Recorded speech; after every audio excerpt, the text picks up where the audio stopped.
Sometimes you go out and you find a loyal third segment listener and you just bring them right on the podcast. Ben Dukes joining the show today. Former UGA football legend. I'm going to call him legend, a legendary Georgia former player. People frantically Googling your name right now, Ben. He's going to talk about this year's Georgia team, what he likes, what he doesn't like, and how they compare to other Georgia teams of the past. We got a lot to talk about today on the Locked On Bulldogs podcast. You are Locked On Bulldogs, your daily podcast on the Georgia Bulldogs. Part of the Locked On Podcast Network, your team every day.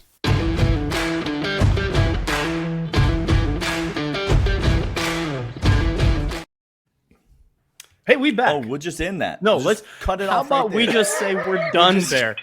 Look, if you guys don't understand this by now, if you thought we were going to have 3 videos on this thing and not have something go wrong, that's on you. Fool me once.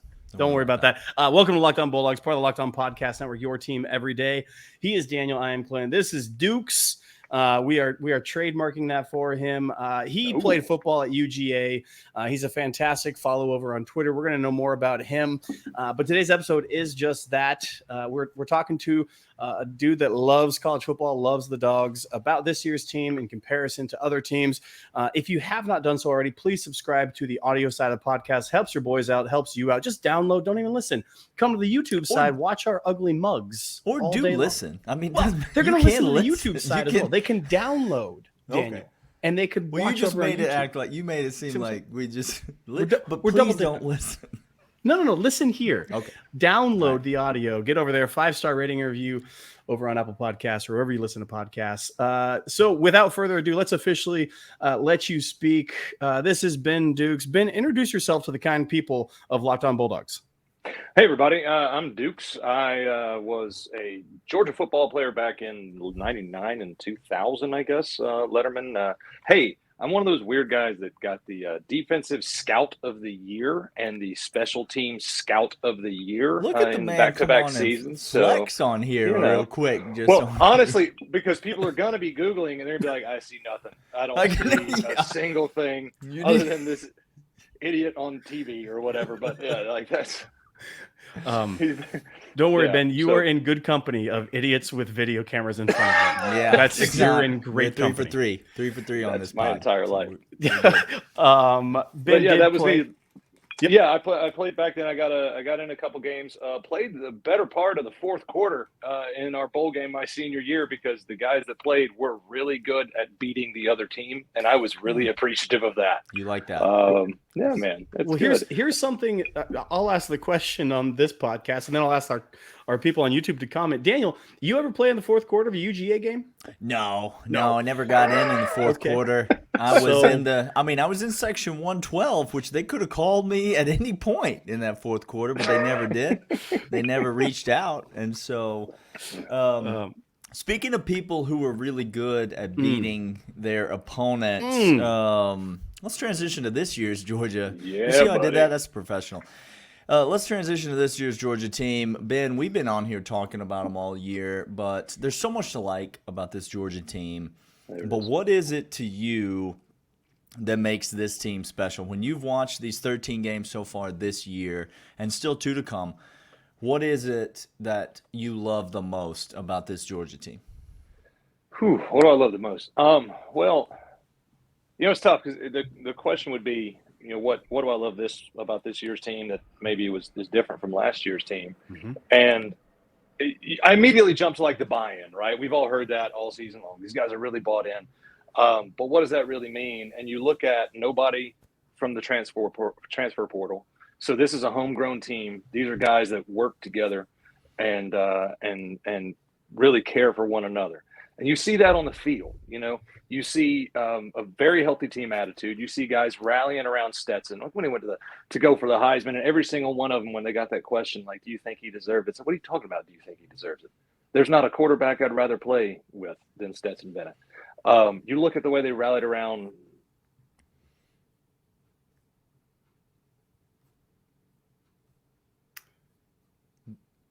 Ben, I think we lost your mic. Yep. Can't hear you at all. So that's Just nope. Nope. We got nothing. It's okay. I think you're right. This team is not anywhere near other teams. Maybe Alabama fan can chime in really quick and let us know about the transfer portal and what happens. You're back. You're back. Yeah, nope, guys. You're not back. Yes, you are back.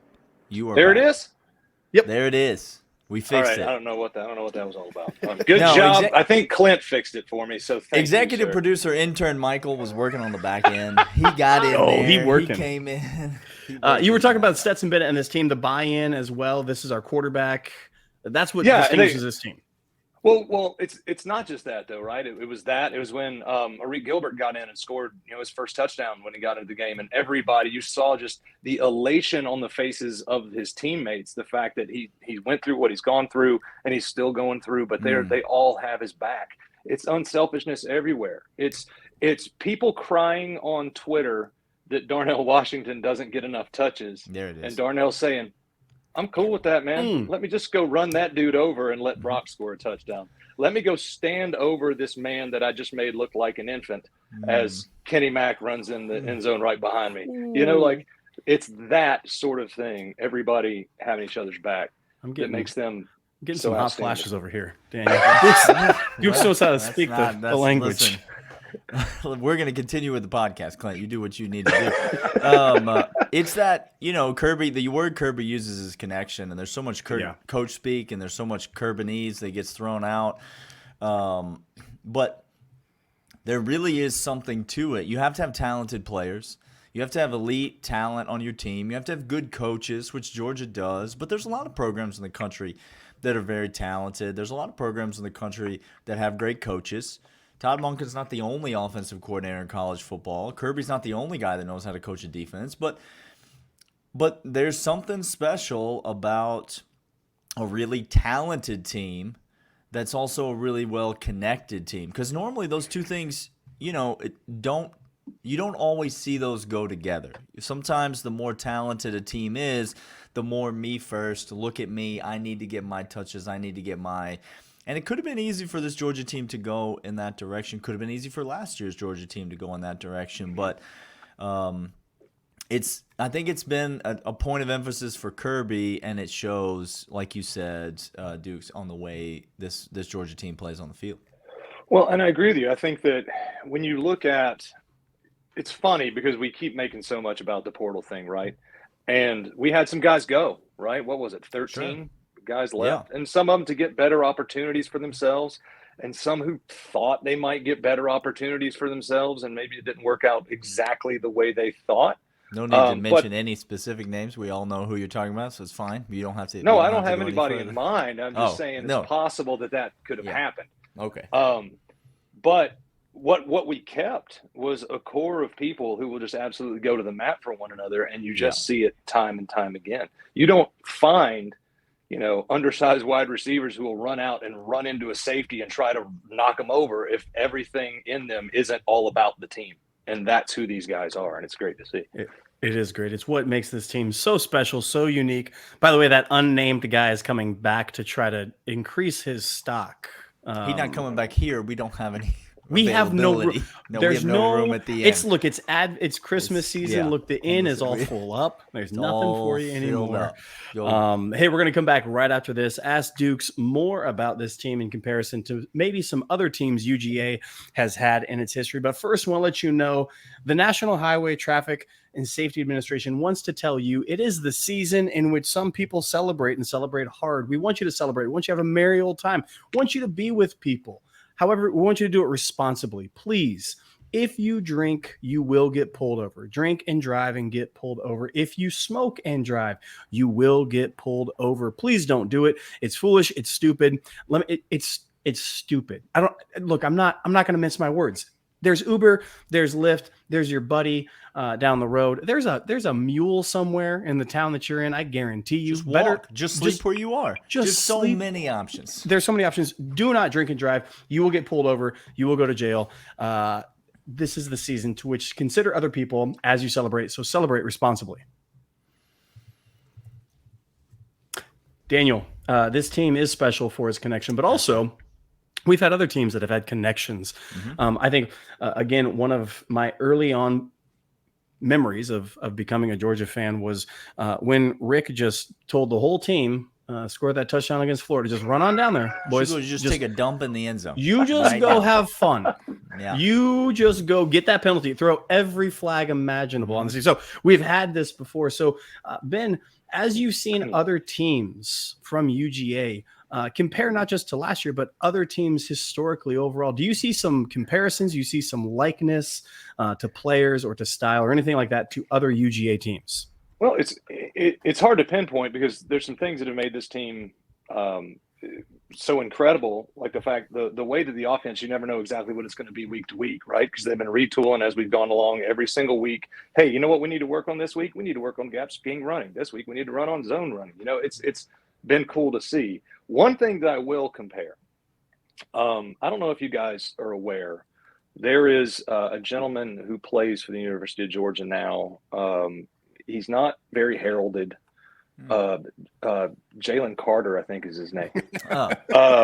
Jalen. But Carter. Jalen Carter. Jalen Carter.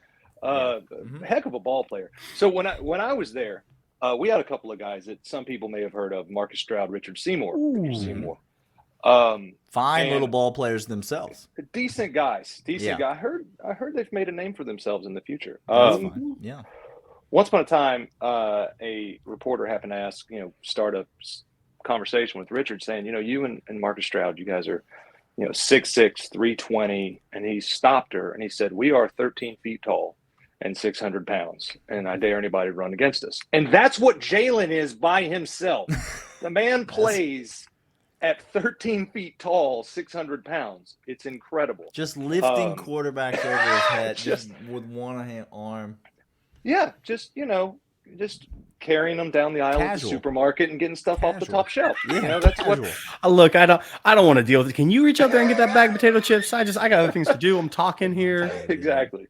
But I think back to, I look at other excellent ball players who do a lot of different things on the team, like, I don't know, athletes like Hines Ward, Champ Bailey, guys like that. And that's huge. That is crazy for me to use those names for anybody on today's team except for possibly Brock Bowers. Yeah. That's best a guy. Pass catcher to ever play at the University of Georgia. Well, I mean, you said it. So I did say it. Yes, I think you did. No, it's watching players like this, and I hope people can appreciate what they're seeing while they're watching it. Mm-hmm. This is, I think you've said it, the good old days. We're living in it. Yep. And you're watching guys that compare very, very positively to some of the greats of all time, and they're playing on the same team. On the same. Yep. You're absolutely right. We're not only are we living in an era where Kirby Smart is flirting with back-to-back national championships. We're living in an era where Kirby Smart, and I know it's very unlikely to happen because of what is perceived to be a very strong quarterback class in this class, and I emphasis on the word perceived to be.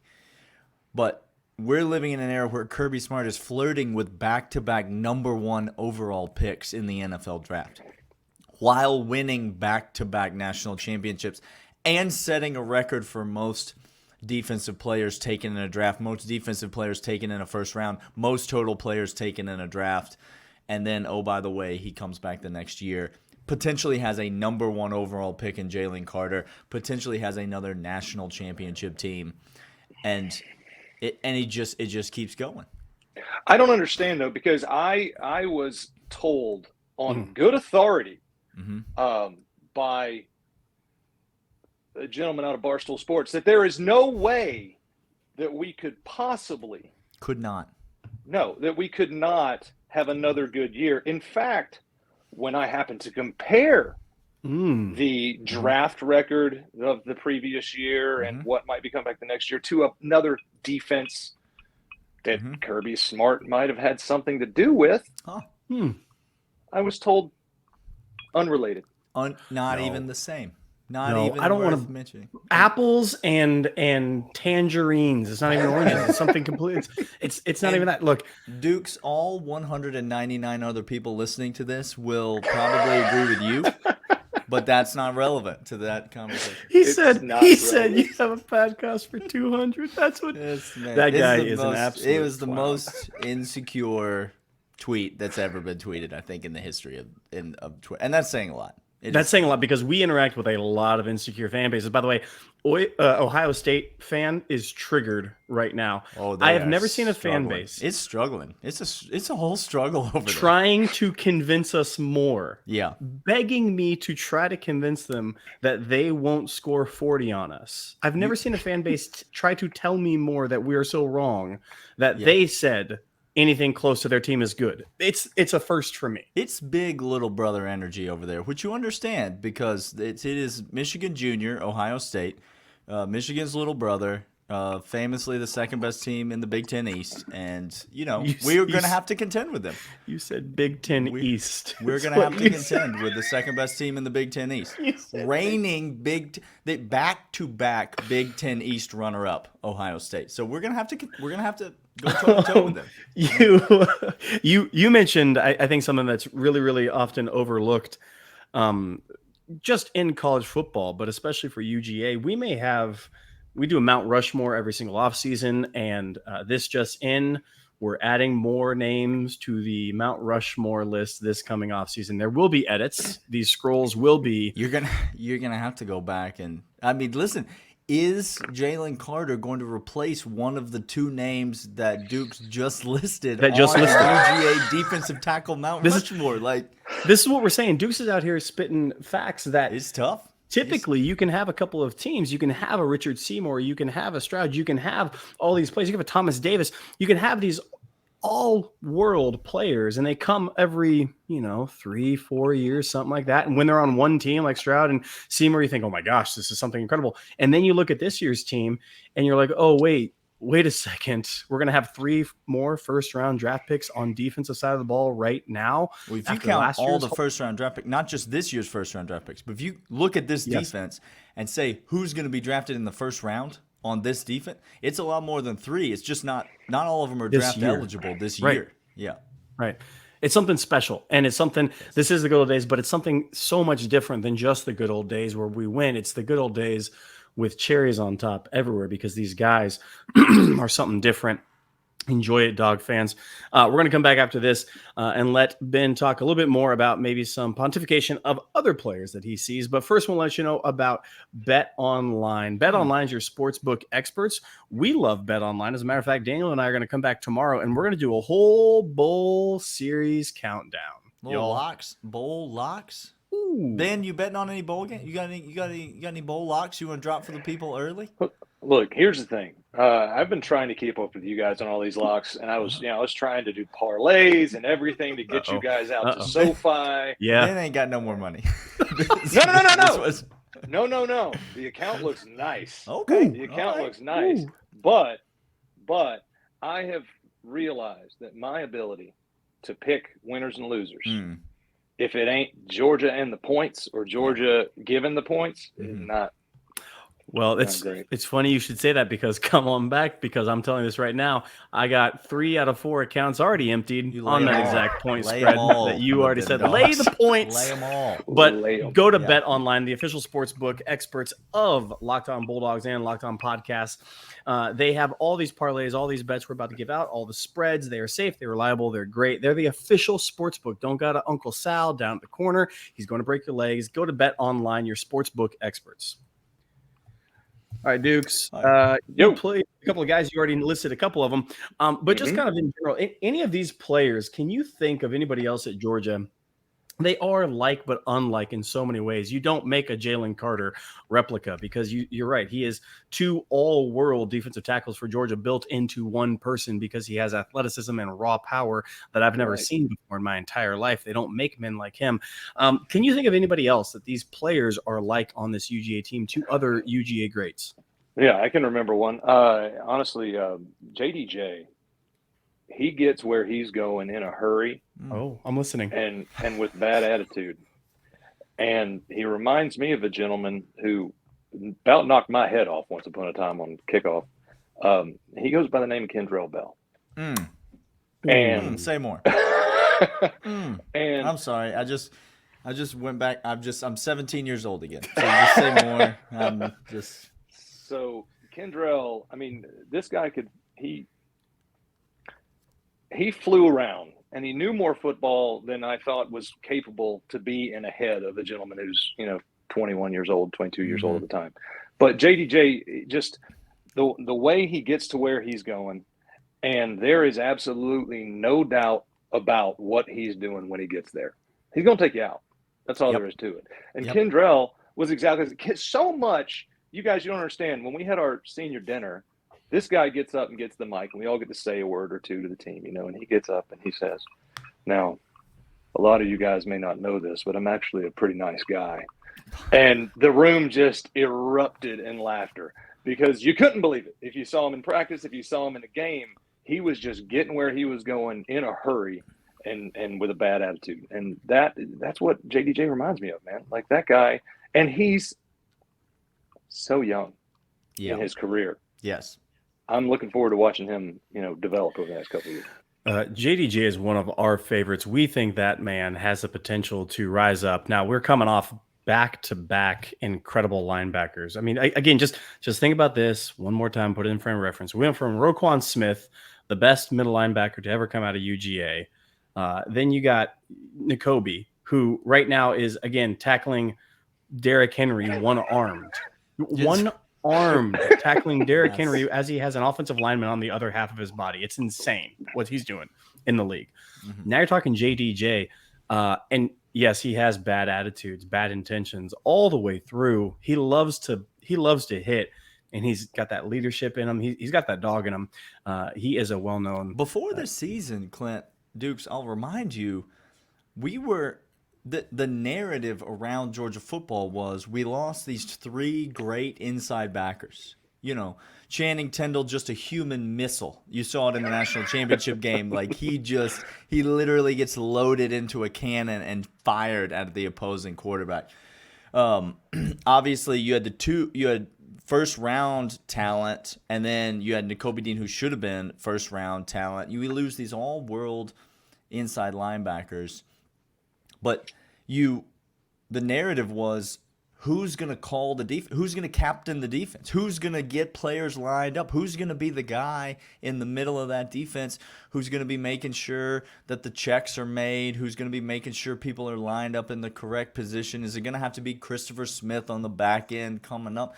I think JDJ is one of the unsung heroes of this defensive unit. He has not gotten some of the acclaim that, obviously the big names, Jalen, Keeley, Christopher Smith, the veteran, Malachi Starks just kind of burst onto the scene. Obviously 13's been huge for us. Lassiter's played really great, but I really think that JDJ he might be the MVP of this defense in terms of just valuable.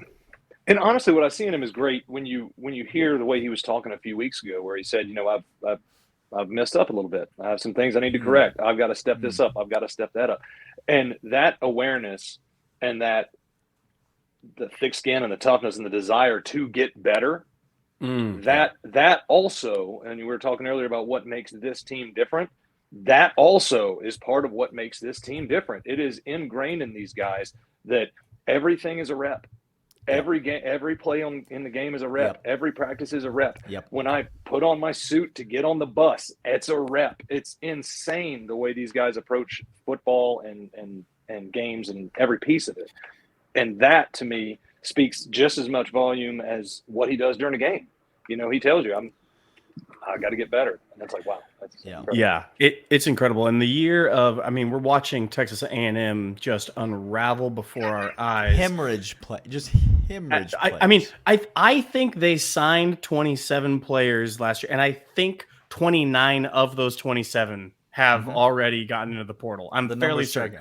I don't know how the math works, but I think. But you're talking about you're witnessing something that Kirby and UGA has done, in which they're excited to be early enrollee coming in. 5-star cornerback coming in has already said, "I can't wait to be chewed out by Kirby. I can't wait to get it handed to me by the masterclass coach. You remember? He doesn't know. He doesn't. He doesn't know. He doesn't know. Let him believe. Okay. He thinks he's excited. You remember Tennessee week? Wasn't it Tennessee week? That video, that practice video leaked where you could just hear the audio of Kirby on the practice field, and Tennessee fans tried to jump on the Georgia Twitter and be like, "Oh, Kirby's scared. Oh, Georgia's screwed. Georgia doesn't know what Georgia can't even get it right in practice. How are they going to get it right in the game?" And it just, people don't realize the culture at Georgia is different. They don't realize, like Ohio State fans, like, I don't care what you did against Michigan or didn't do against Michigan, or how good of a team Penn State is and you did something, or Iowa's good and you scored points against Iowa or something. Like, I don't care about any of that. Georgia has played. Georgia doesn't stoop to the level of their competition. They don't rise to the level of their competition. Georgia gets their competition done in practice during the week, and it all comes from the culture that Kirby sets. And so you get to the games, and Georgia's just locked in and ready to go every time, no matter what. Dude, you mentioned Ohio State, and I watched a few games. And give us some thoughts thoughts taking us out. They're definitely a very talented football team. You see it, in every game they play. 100%. I did have a little smirk on my face when I was watching them play Iowa, and I was told about how great their defense was because of how they were stopping Iowa. And I just thought, a stiff wind could stop Iowa. Honestly. That's being generous. Yeah, I mean, but they made good plays. But what my take on Ohio State is, good football team. They are the 8th grade bully that is about to step on the field with the seniors in high school. Just a grown man. That's pretty much they are beating up everybody in junior high, and they show up on the first day of school. Here we go. And the freshman bully, Michigan, smacks him around a little bit. Mm-hmm. And the best team in the Big Ten East. Right. Back-to-back seasons. Yeah. Smacks him around a little bit. He says, it's not quite there. And then by some fortuitous grace of God, they're allowed to, stay in school. They're the afterthought, and the four people are allowed to stay in school. They only had 3, and so they just took this 4th one in anyway. There's I guess we need another one. They're here to fill an extra in a movie, if you will. You're just that's what they are in this movie. And now they're going to go walking through the parking lot to where all the cool seniors are hanging out, and they're going to try to mix it up. Yeah, and that's my read on the team. I think they're very, very good. I think that they're about to get shown what happens to very, very good football teams when they play elite football teams. That's what I think is about to happen. Because if I may, you're either elite or you're not. I heard that once. That's what we're gonna. Just out of curiosity, Dukes, before we let you go, as you draw on that real world experience, which one were you in that analogy? Were you the eighth? Were you the 8th grader, or were you the senior? Like in this, when this played out in your actual life, there was actual feelings behind that analogy. He almost named a name as he was telling that story. And when Gary comes at you, Stuart coming over here looking like he thinks he's gonna. I was never a bully that I can recall, and that will be, but I definitely got smacked around a few times. But well, you sir took Scout team MVP though. Yeah, can't take that away from you, dude. I mean, honestly, there are other walk-ons who win bigger and more important MVPs every single time they play a championship. Did you go to New York? Or a bowl game. Did you get invited to New York as a walk-on? I didn't. It's a shame. That dude, this guy.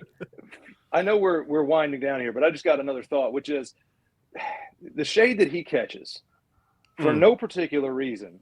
And I'm thinking, and I tweeted this the other day, and I thought about it. I was like, he's played at the University of Georgia against the 2017 defense because he was a scout team going against the number ones then, right? Yep. He played against the 2020 Georgia defense, 2021 Georgia defense. Has any other quarterback played against that level of NFL talent and have that many reps. And you want to know another thing that makes this team different? That cat right there, all year long, Kirby was like, all right, we ain't got to worry about him. Let me work on these other pieces. And when we need him, when we get the big games, we'll just let him go out there and have fun. Again, just thinking, Georgia fan, we haven't had a quarterback controversy because all of you have stopped talking. Thank you for just admitting, like, thank you, Lord, that you. But we haven't had a problem at quarterback in years. No problem.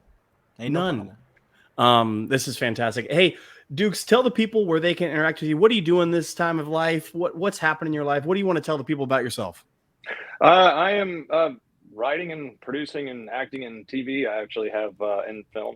I actually have a little project that went to the Austin Film Festival this year. It was a pilot for a TV show that I am actively developing. Okay, it beautiful. might or might not be called Walk-Ons, and it might or might not be about college football. So if that's something you're into, hopefully we'll bring that to your television here in the next couple of years. But we'll see what happens there. If you want to interact with me, I'm at Ben Dukes. I'm at Ben Dukes on Twitter. I'm at Ben Dukes on Instagram. So please come out and say hello and follow me because I am so thirsty for attention. Oh, gosh, he needs it. He needs it. If you're an Ohio State fan, go just check in with him. See what the seniors are up to, and maybe one day you'll grow up and you'll be the big kid on the block. But you'll have to get a coach that's going to ascend the program and not just plateau you at 11 wins and never contending for a championship. So it'll be people catching strays out here, just ending the podcast, and Daniel's we're out here just firing them off at the end. At the 31-minute mark, it's the loyal third segment listeners, and we out here. We don't care anymore. Hey, this has been Dukes, a part of the Locked On Bulldogs podcast. Glad you've been here, brother. Appreciate it. It's a dream come true. Appreciate it, man. It's the first of many appearances. We'll get you back on soon. And if you guys out there are not subscribed on Spotify and on Apple Podcasts and on YouTube, do it right now. I walk my dog with these guys every single day, and they didn't even know about it. So now you do. Got a great relationship with that dog. We've been through a lot of places with him. It'll be great. All right, we'll see you guys tomorrow. Clint and I will be back. We got bowl locks. We got lots more to talk about. And then big week next week as we're getting inside of it here. We're getting a couple weeks away from the game in Atlanta. So subscribe, stay tuned to the Locked On Bulldogs podcast. We'll see you all later. See ya.